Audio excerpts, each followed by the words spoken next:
എന്താ അവന്തിക, എന്നെ കാണുമ്പോഴൊക്കെ നിനക്ക് ഞെട്ടലാണല്ലോ.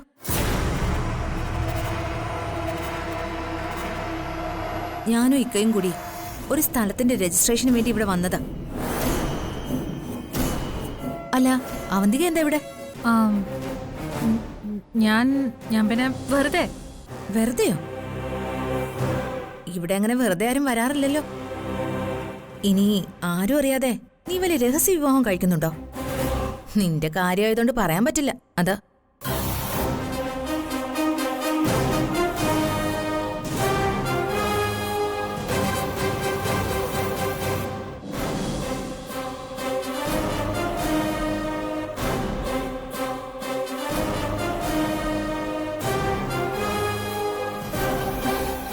ചുമ്മാ ഓരോന്ന് പറഞ്ഞ് മനുഷ്യനെ തെറ്റിദ്ധരിപ്പിച്ചാലുണ്ടല്ലോ, അവരതിനൊന്നും വന്നതല്ല. വെച്ചിട്ട് പോടോ.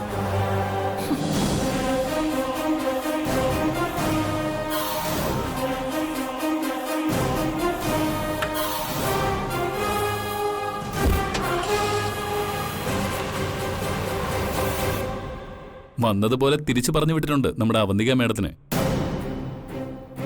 അർച്ചന കണ്ടതുകൊണ്ട് രക്ഷപ്പെട്ടു.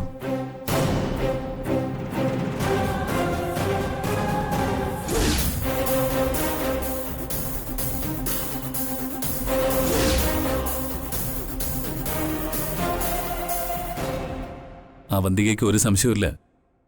ഇപ്പൊ എല്ലാവർക്കും ടെൻഷനൊക്കെ മാറിയില്ലേ? മോളെ, നിന്റെ ജീവിതത്തിലെ വളരെ പ്രധാനപ്പെട്ടൊരു ദിവസം ഇന്ന്. അതുപോലെ തന്നെ പ്രധാനപ്പെട്ടതും പവിത്രമാ നിന്റെ കഴുത്തിൽ കിടക്കുന്ന ഈ താലി.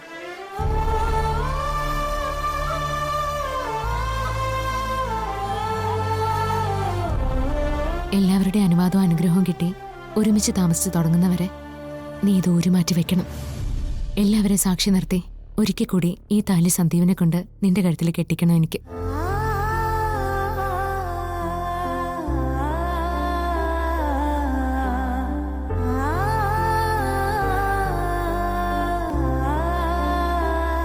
അതുവരെ ആർക്കും ഒരു സംശയം തോന്നാത്ത രീതിയിലായിരിക്കണം നിങ്ങളുടെ ജീവിതം.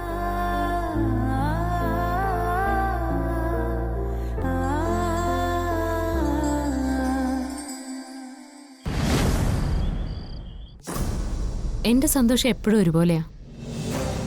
കരയേണ്ട സാഹചര്യങ്ങളിലെല്ലാം കുറെ കരഞ്ഞതല്ലേ, ഇനി കുറച്ച് സന്തോഷാവാം. എങ്കി അതിപ്പോ മാറും. നമ്മുടെ ഈ കൂടിക്കാഴ്ചയുടെ അവസാനം നിന്റെ മുഖത്ത് ഈ ചിരി ഉണ്ടാവില്ല.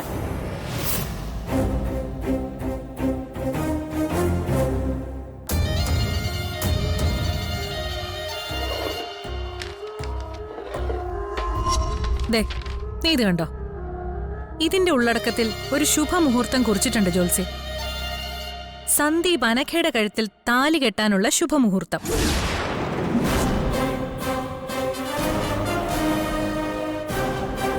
ഇനിയുള്ള 3-ാം ദിവസം ഈ കർമ്മം നടക്കും. ഞാൻ നടത്തും. വിവാഹ ദിവസം രാവിലെ നീ ഒളിപ്പിച്ചു വെച്ചിരിക്കുന്ന ആരെങ്കിലും ഇനി ബാക്കിയുണ്ടെങ്കിൽ കൊണ്ടുവരണം ഇത് മുടക്കാൻ. ഒരു തിരിച്ചടി കിട്ടിയപ്പോ ഈ ഒരു ആലോചന ഉപേക്ഷിച്ച് കാണുമെന്നാ ഞാൻ കരുതിയത്. ഇനിയും അത് നടത്തിയെടുക്കാനാണ് ശ്രമമെങ്കിൽ മുടക്കാൻ എനിക്ക് ശ്രമിക്കേണ്ടി വരും. മുടക്കാൻ മാത്രം ഇനി നിന്റെ കയ്യിൽ ഒന്നും അവശേഷിക്കുന്നില്ല എന്ന് എനിക്ക് നന്നായിട്ടറിയാം. ആ അറിവ് വെച്ചുകൊണ്ട് തന്നെയാ ഞാൻ ഇതിന് വീണ്ടും ഇറങ്ങിയത്. അല്ലെങ്കിൽ തന്നെ ആതിരെ ഇങ്ങോട്ട് കൊണ്ടുവരണമെന്ന് നീ വാശി പിടിക്കുന്ന എന്തിനാ? മാനസികമായി മറ്റൊരു വിവാഹത്തിന് തയ്യാറെടുത്തു കഴിഞ്ഞ അവക്ക് ഇനി എന്തിനാ സന്ദീപിനെ? ഇവിടെ ഇനി ജയത്തിന്റെയും തോൽവിയുടെയും കണക്കൊന്നുമില്ല. നിന്റെ അനിയത്തിക്ക് നല്ലൊരു ജീവിതം, എന്റെ അനിയത്തിക്ക് അവൾ ആഗ്രഹിച്ച ജീവിതം, അങ്ങനെ കണ്ടാ മതി. അതല്ല നിനക്ക് ഈ വിവാഹം മുടക്കി വീണ്ടും ഹീറോയിസം കാണിക്കാനാണെങ്കിൽ അതിവിടെ നടക്കില്ല. നിങ്ങൾ പറഞ്ഞ പോലെ മുടക്കാനായിട്ട് എൻ്റെ കയ്യിലൊന്നുമില്ല. പക്ഷേ ഞാൻ ഉണ്ടാക്കും. ചില നിവർത്തികേടുകൾ ചില സമയത്ത് വല്ലാത്ത ധൈര്യം തരും നമുക്ക്. ആ ധൈര്യം എനിക്കുണ്ട്. നീ ഇതൊക്കെ പറയുമ്പോ മറ്റൊരു കാര്യം മറക്കരുത്. നിന്റെ അസാമാന്യ നീന്തൽ വൈഭവത്തിൽ സന്ധ്യയെ നീ രക്ഷിച്ചു എന്ന് പറയുമ്പോഴും അവളെ എന്നേക്കുമായി ഇല്ലാതാക്കാൻ ഞാൻ ശ്രമിച്ചു എന്നൊരു കാര്യം മറക്കരുത്. ആ മനസ്സും ധൈര്യവും ഇപ്പോഴും കൈമോശം വന്നിട്ടില്ല അവന്തികയ്ക്ക്. വേണ്ടി വന്നാൽ ഞാൻ ഇനിയും അത് ചെയ്യുംന്നാ പറഞ്ഞു വന്നത്. സന്ധ്യ ഇനി നിങ്ങൾക്കൊന്നും ചെയ്യാനാവില്ല. അവരുടെ ഭർത്താവ് നോയിക്കോളൂ അവരെ. അതിന് ഞാൻ സന്ധ്യയുടെ കാര്യമാണ് പറഞ്ഞെന്ന് ആരാ അർച്ചനോട് പറഞ്ഞേ? പിന്നെ എന്നെ കൊല്ലുന്നാണോ? അതിന് ഈ പറഞ്ഞ മനസ്സും ധൈര്യവും പോരാതെ വരും ചിലപ്പോ. നിങ്ങളുടെ ഈ ഭീഷണി കേട്ട് ഭയന്ന് നിൽക്കുന്നവളല്ല ഞാൻ. ഇനി അങ്ങനെ മരിക്കാനാണ് എന്റെ യോഗമെങ്കിൽ അത് സാരമില്ലെന്ന് വെക്കും. ഷോ, കഷ്ടം. ഈ അർച്ചന എല്ലാം അങ്ങ് വെറുതെ തെറ്റിദ്ധരിച്ച് പറയാ. എന്റെ അനിയത്തിയുടെ വിവാഹത്തിന് തടസ്സം നിൽക്കുന്ന നിന്റെ അനിയത്തിയെ ഞാൻ കൊല്ലുംന്നാ ഞാൻ പറഞ്ഞത്. വൃന്ദാവനം വീട്ടിൽ കയറി എല്ലാത്തിനെയും വെട്ടിക്കീറി ഇട്ടിട്ട് പോവാൻ ഞാൻ തീറ്റി പോറ്റുന്നുണ്ട് കുറെ എണ്ണത്തിന്. എന്റെ ഒരു വാക്ക് മതി. ആ, സന്ധ്യയും ഞാനും തമ്മിലുള്ളതിനൊക്കെ നീ സാക്ഷിയായിരുന്നു എന്നല്ലേ പറഞ്ഞേ? നീ കണ്ടല്ലോ. ഒരു കുറ്റബോധവും ഇല്ലാതെ ആ മരണക്കയത്തിലേക്ക് ഞാൻ അവളെ തള്ളിയിട്ടത്. അതുകൊണ്ടേ ആതിരയും എന്റെ കൈകൊണ്ട് തീരേണ്ട അവസ്ഥ നീയായിട്ടുണ്ടാക്കരുത്. രക്ഷപ്പെടുത്താൻ ചിലപ്പോ നിന്നെ കൊണ്ടായില്ലെന്ന് വരും. ആ, അപ്പോ 3-ാം ദിവസം വിവാഹത്തിന് വരണം, മുടക്കേണ്ട ആളിനെയും കൊണ്ട്.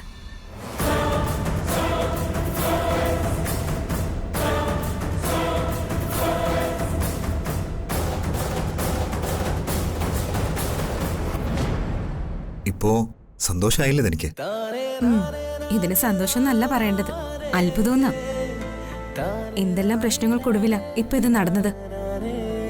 ഇനി എന്തെല്ലാം പ്രശ്നങ്ങൾ ഉണ്ടാവുമെന്ന് എങ്ങനെ അറിയും? ഇനി ഒരു പ്രശ്നവും ഉണ്ടാവില്ല. അങ്ങനെ ഉണ്ടായാലും ബാക്കി ഞാൻ നോക്കിക്കോളാം. ഒരു കാര്യം ചോദിച്ചാ താൻ സത്യം പറയോ? നുണ പറയാതിരിക്കാം. ഇത്രയൊക്കെ നടന്നിട്ടും ഞാൻ അച്ഛനോട് ഇത് തുറന്നു പറയാത്തതിൽ എപ്പോഴെങ്കിലും തനിക്കെന്നോട് ദേഷ്യം തോന്നിയിട്ടുണ്ടോ? താൻ മുൻപ് പറഞ്ഞിട്ടുണ്ട് നട്ടലില്ലാത്ത ഒരുത്തനെയാണ് താൻ സ്നേഹിച്ചതെന്ന്. അയ്യോ, അത് അപ്പോഴുള്ള ദേഷ്യത്തിൽ പറഞ്ഞതാ. പിന്നെ ഓരോരുത്തർക്കും ഓരോരോ സാഹചര്യങ്ങളല്ലേ. എല്ലാവരും കുറ്റം പറഞ്ഞിട്ടും എനിക്ക് തന്നോട് ദേഷ്യമൊന്നും തോന്നിയില്ല എന്നുള്ളതാ സത്യം. എനിക്ക് എന്റെ ചേച്ചി അത്രയ്ക്ക് വിശ്വാസമാണ്. അതുകൊണ്ട് മറ്റൊന്നും ഞാൻ കണക്കിലെടുത്തില്ല. സത്യം, ഏട്ടത്തിയുടെ ഒരു വാക്കാ എല്ലാത്തിനെയും മാറ്റിമറിച്ചത്. സന്ദീപിന്റെ മുൻപത്തെ വിവാഹം മുടങ്ങിയത് ചേച്ചി കാരണമാണെന്ന് സന്ദീപ് വിശ്വസിക്കുന്നുണ്ടോ? അതിപ്പോ അനക്ക ബോധം കെട്ട് വീടുന്നുണ്ടല്ലോ അത് മുടങ്ങിയത്. ആ, എങ്ങനെ ബോധം കെട്ടുമെന്നാ എനിക്ക് മനസ്സിലാവാത്തത്. അച്ചു ചേച്ചി വിവാഹം മുടക്കുമെന്ന് ഉറപ്പ് പറയുകയും ചെയ്തു. വെട്ടിയിട്ട വാഴ പോലെ അനക്ക വീഴുകയും ചെയ്തു. അനക്കയോട് ചേച്ചി എന്തെങ്കിലും കടുപ്പിച്ചു പറഞ്ഞിട്ടുണ്ടാവോ ആവോ? എന്റെ ചേച്ചി സന്ദീപിനെ അറിയാത്തതുകൊണ്ടാ. വാശി പിടിച്ച പിന്നെ ആര് പറഞ്ഞാലും കേക്കില്ല. എന്തായാലും ആ വാശി നമുക്ക് അനുഗ്രഹമായല്ലോ, അത് മതി.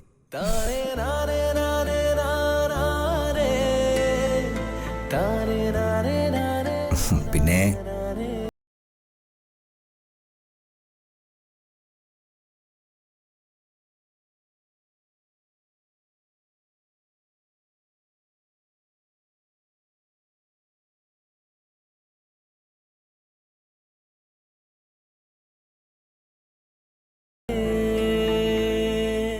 നേരത്തെ ഞാൻ പറഞ്ഞില്ലേ, ഇതൊക്കെ ഒരത്ഭുതമായിട്ടാ എനിക്ക് തോന്നുന്നത്. ഈ വിവാഹം നടന്ന പോലെ ഒരു ദിവസം നമ്മൾ ഒരുമിച്ച് ജീവിക്കാനും തുടങ്ങും. അതെ, എല്ലാവരെയും കാര്യങ്ങൾ പറഞ്ഞ് മനസ്സിലാക്കി എല്ലാവരുടെയും അനുഗ്രഹം വാങ്ങിച്ചോണം നമുക്ക് ജീവിച്ചു തുടങ്ങാൻ. എന്തൊക്കെ പറഞ്ഞാലും സന്ദീപിനെ വല്ലാണ്ട് മിസ് ചെയ്യുന്നുണ്ട് എനിക്ക്. ഇന്നലെ വരെ തോന്നാത്തൊരു മിസ്സിങ്.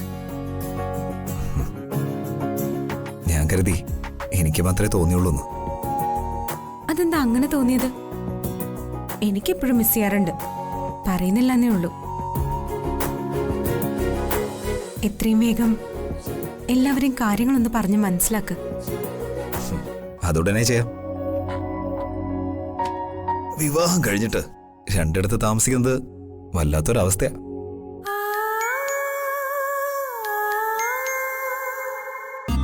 അതും ഒന്ന് കാണാൻ പോലും പറ്റാതെ. കാണണമെന്ന് നിർബന്ധമാണെങ്കിൽ വീഡിയോ കോളിൽ വിളിക്കേ. വരുന്നമ്മേ. അതെ, അമ്മ വിളിക്കുന്നു. ഞാൻ പോയിട്ട് വന്നിട്ട് വിളിക്കാവേ. ഇപ്പൊ പോകണ്ടെന്നേ, കുറച്ചുകൂടെ കഴിയട്ടെ.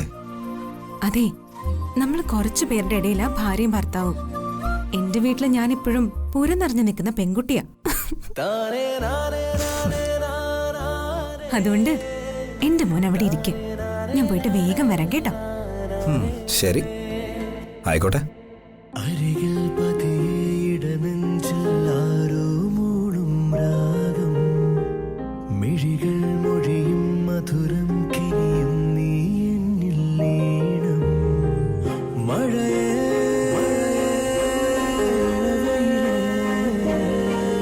എൻ കനവിൽ അവളറിയാതെ തളിരണിയും പുലരികളിൽ മഞ്ഞിൻ തൂവൽ വീശി മെല്ലെ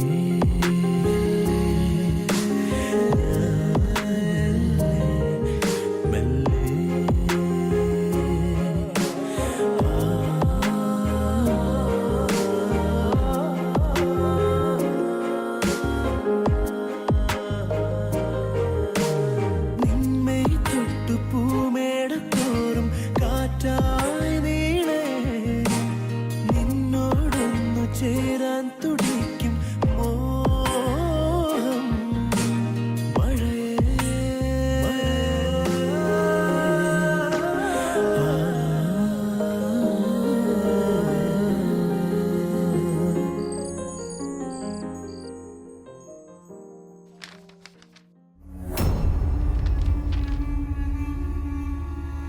സമയം 9:30 ആയോ? ആയി. എന്താ സച്ചേട്ടാ? അല്ല, താൻ ടെൻഷൻ അടിച്ച് നിൽക്കുന്നോണ്ട് ചോദിച്ചതാ.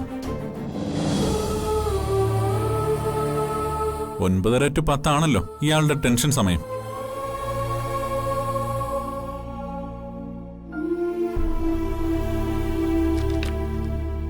ആ, ഇന്നത്തെ ടെൻഷൻ എന്താണെന്ന് പറഞ്ഞിരുന്നെങ്കിൽ 10 മണിക്ക് മുമ്പേ നമുക്കൊരു സൊല്യൂഷൻ കണ്ടുപിടിക്കായിരുന്നു.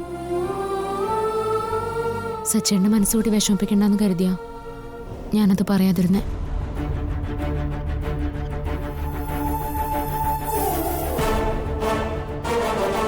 ഇതിന്റെ ഉള്ളടക്കത്തിൽ ഒരു ശുഭമുഹൂർത്തം കുറിച്ചിട്ടുണ്ട് ജോത്സ്യൻ. സന്ദീപ് അനഘയുടെ കഴുത്തിൽ താലി കെട്ടാനുള്ള ശുഭമുഹൂർത്തം. ഇനിയുള്ള 3-ാം ദിവസം ഈ കർമ്മം നടക്കും.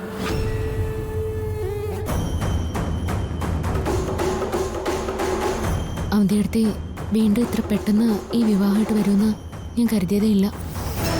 ഇനി എന്താ ചെയ്യേണ്ടെന്നൊരു എത്തും പിടിയില്ലല്ലോ എൻ്റെ ഈശ്വര.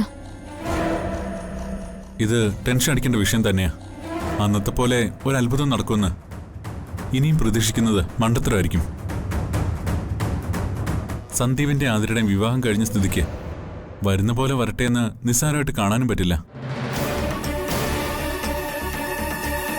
ഈ ഏട്ടത്തിക്ക് എന്താ ഇത് എത്ര പറഞ്ഞിട്ട് മനസ്സിലാവാത്തെ? വല്ലാത്തൊരു വാശി തന്നെയാ. ആരോടാ സച്ചേട്ടാ? എന്തിനോടാ എടുത്തേക്ക് വാശി? സത്യങ്ങളെല്ലാം കൺമുന്നിലുണ്ടായിട്ടും അതിന് നേരെ തിരിഞ്ഞു നിൽക്കുന്നതിനെ വാശി നല്ല വിളിക്കേണ്ടത്. അഹങ്കാരം എന്നാ. താൻ വിചാരിച്ച എന്ത് നടക്കുമെന്നുള്ള അഹങ്കാരം.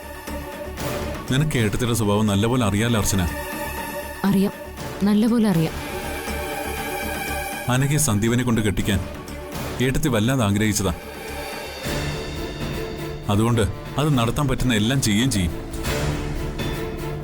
ഇലയ്ക്കും ഉള്ളിനും കേടില്ലാത്ത രീതിയിൽ എങ്ങനെ ഈ പ്രശ്നം നമുക്ക് പരിഹരിക്കാൻ പറ്റുമെന്നാ നമ്മളിപ്പോൾ ആലോചിക്കേണ്ടത്. എന്തിനാ സച്ചേട്ടാ ഇപ്പോഴും നമ്മൾ എല്ലാവരുടെയും സന്തോഷം നോക്കിയിരിക്കുന്നത്? എന്തിനാ നമ്മൾ ഇപ്പോഴും ഒളിപ്പോര് നടത്തി ഒളിയമ്പുകളെ ആശ്രയിക്കുന്നത്? ഇനിയും നുണക്കഥകൾ പറഞ്ഞ് എല്ലാവരെയും കബളിപ്പിച്ച് എത്ര നാളുകൂടി ഇങ്ങനെ തീ തിന്ന് ജീവിക്കേണ്ടി വരും? അപ്രതീക്ഷിതമായിട്ടാ എടുത്തി ഓരോന്ന് തീരുമാനിക്കുന്നത്. അതുകൊണ്ട് തന്നെ പരിഹാരം കാണാൻ നമുക്ക് സമയം കിട്ടാറുമില്ല. അർച്ചന, ബാക്കിയെല്ലാം താൻ മനസ്സിൽ നിന്ന് കളഞ്ഞിട്ട് ഇതിനെങ്ങനെ നമ്മൾ തരണം ചെയ്യുന്ന ആലോചിക്കുക. മുൻപ് ഈ വിവാഹം മുടക്കണമെന്ന് ഞാൻ കരുതിയപ്പോഴും ഞാൻ മുഴുവനായി ആശ്രയിച്ചിരുന്നത് ഈശ്വരനെയാണ്. ഇപ്പോഴും ഞാൻ അതിൽ തന്നെ ഉറച്ചു നിൽക്കുന്നു.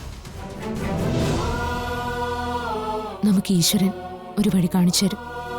താൻ എന്തൊക്കെയാ പറയുന്നേ? ഇത്രയും ക്രൂഷ്യൽ സിറ്റുവേഷനിൽ താൻ ഇങ്ങനെയാണോ പറയുന്നേ? നമ്മളായിട്ട് എന്തെങ്കിലും ചെയ്തേലേ ഇത് വലിയ വിഷമത്തിലേക്ക് നമ്മളെ വലിച്ചുകൊണ്ട് നിടും. സച്ചേട്ടൻ ധൈര്യമായിരിക്കുക. നമുക്ക് സാധ്യതകൾക്കപ്പുറത്ത് അപ്രതീക്ഷിതമായിട്ട് ചിലത് സംഭവിക്കുമ്പോൾ നമ്മളെയൊക്കെ ഞെട്ടിച്ചുകൊണ്ട് ഈശ്വരൻ ചില അത്ഭുതങ്ങൾ കാണിക്കും. അതുപോലൊരു അത്ഭുതം ഇവിടെ നടക്കണം. നടന്നേ പറ്റൂ.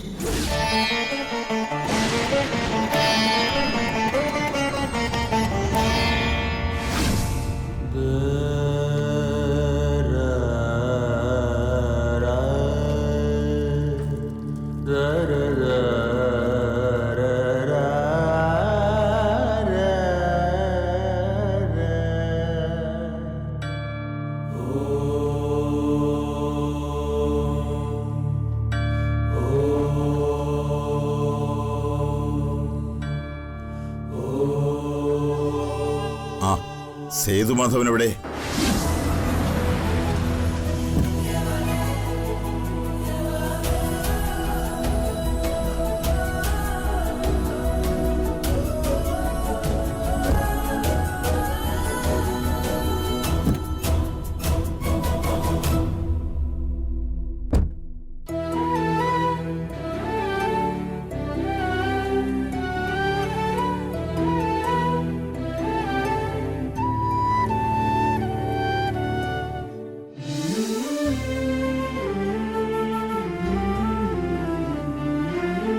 അച്ഛാ, വൈകുണ്ഠേശ്വര സ്വാമിജി എത്തിയിട്ടുണ്ട്.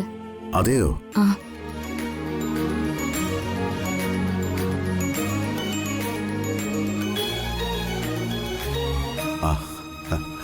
നമസ്കാരം സ്വാമി. നമസ്കാരം. ഞാൻ ലാബിലൊന്ന് പോയതായിരുന്നു ബ്ലഡ് ചെക്ക് ചെയ്യാൻ. സ്വാമി എന്താ ഒരു മുന്നറിയിപ്പും ഇല്ലാതെ? വിളിച്ചു പറഞ്ഞിരുന്നെങ്കിൽ ഞാൻ അങ്ങോട്ട് വന്നേനല്ലോ. അതിന് പ്രശ്നങ്ങൾ അവിടെയല്ലല്ലോ, ഇവിടെയല്ലേ? അപ്പോ ഞാൻ ഇങ്ങോട്ടല്ലേ വരേണ്ടത്? നമുക്കെന്തോ പെട്ടെന്ന് തോന്നി ഇവിടം വരെ വരണമെന്ന്. പിന്നെ മറ്റൊന്നും ആലോചിക്കാതെ ഇങ്ങോട്ട് പുറപ്പെട്ടു. സ്വാമി വരണം, ഇരിക്കണം.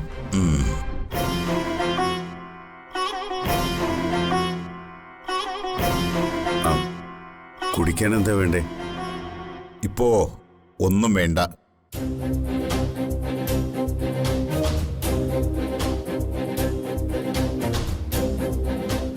എല്ലാവരും സുഖമായിരിക്കുന്നല്ലോ അല്ലേ? ഈശ്വരന്റെ സഹായത്തിൽ മറ്റു കുഴപ്പങ്ങളൊന്നുമില്ല. പക്ഷേ കുടുംബത്തിൽ കുറച്ചു നാളായി എന്തൊക്കെയോ പ്രശ്നങ്ങളുള്ളത് പോലൊരു തോന്നല്. ഒന്നും ശരിയായി നടക്കുന്നില്ല. ഇളയ മകന്റെ വിവാഹം ഉറപ്പിച്ച് താലികെട്ട് വരെ എത്തിയിട്ട് മുടങ്ങിയ അവസ്ഥയിലേക്ക് എത്തി.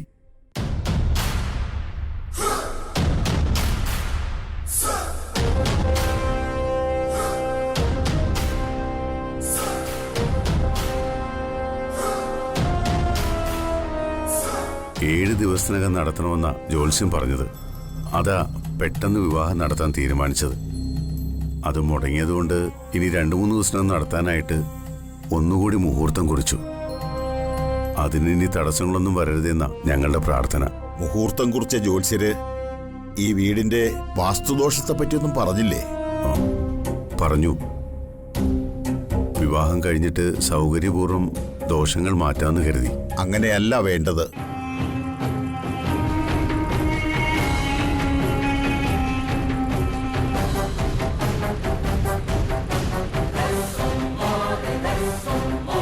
ദോഷം എന്തു തന്നെയായാലും അത് മാറ്റിയിട്ടേ മംഗളകർമ്മത്തിലേക്ക് കടക്കാവൂ. അല്ലെങ്കിൽ അത് വിവാഹിതരാകുന്ന വ്യക്തികളുടെ ജീവിതത്തെ പ്രതികൂലമായി ബാധിച്ചെന്ന് വരും.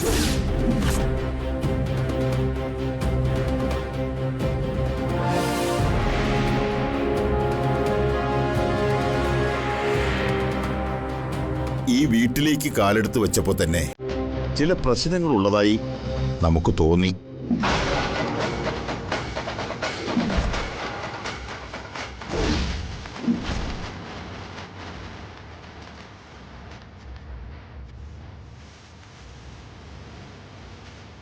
യോജിക്കാൻ പറ്റില്ല എന്ന് പറയുന്നതിനെ നമ്മളായിട്ട് എത്ര കൂട്ടിക്കെട്ടിയാലും അത് മുറുകില്ല.